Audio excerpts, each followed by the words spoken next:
Voilà, alors là j'ai à peu près tout mon jus là. Et là rien que le fait de le faire tomber, de l'oxyder, regardez, il y a déjà un peu de mousse bleue qui se forme à la surface. Ça c'est intéressant, hein, c'est déjà de l'indigo qui se forme. Et là on va accélérer la réaction en y mettant un petit peu de chaud de coquillage. Alors voilà les coquillages en question. Ils sont cuits dans un four de potier à 1000 degrés environ. Et ça fait cette matière là.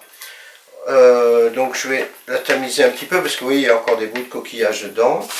Et cette matière est très précieuse parce que donc c'est de la chaux aérienne, on appelle ça la chaux aérienne. En gros c'est à peu près la roche qui compose notre paysage provençal ici, c'est-à-dire c'est du calcaire. Hein. On pourrait prendre la chaux du marchand de matériaux, hein, c'est exactement la même chose.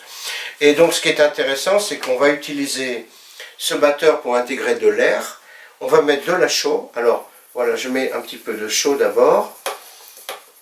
Je mets de l'air.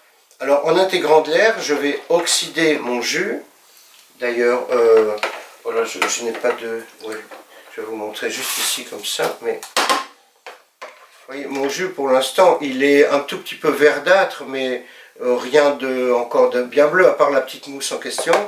Et donc là, je vais faire floculer mon indigo en mélangeant énergiquement le jus de façon à y intégrer de l'air.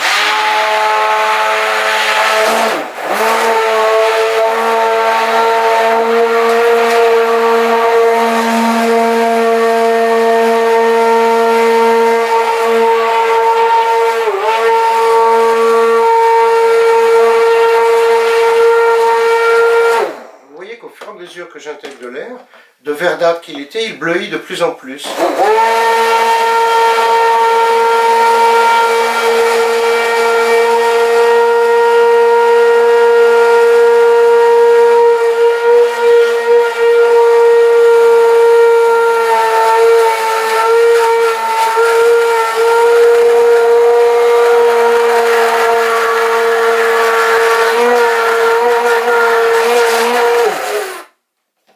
Voilà.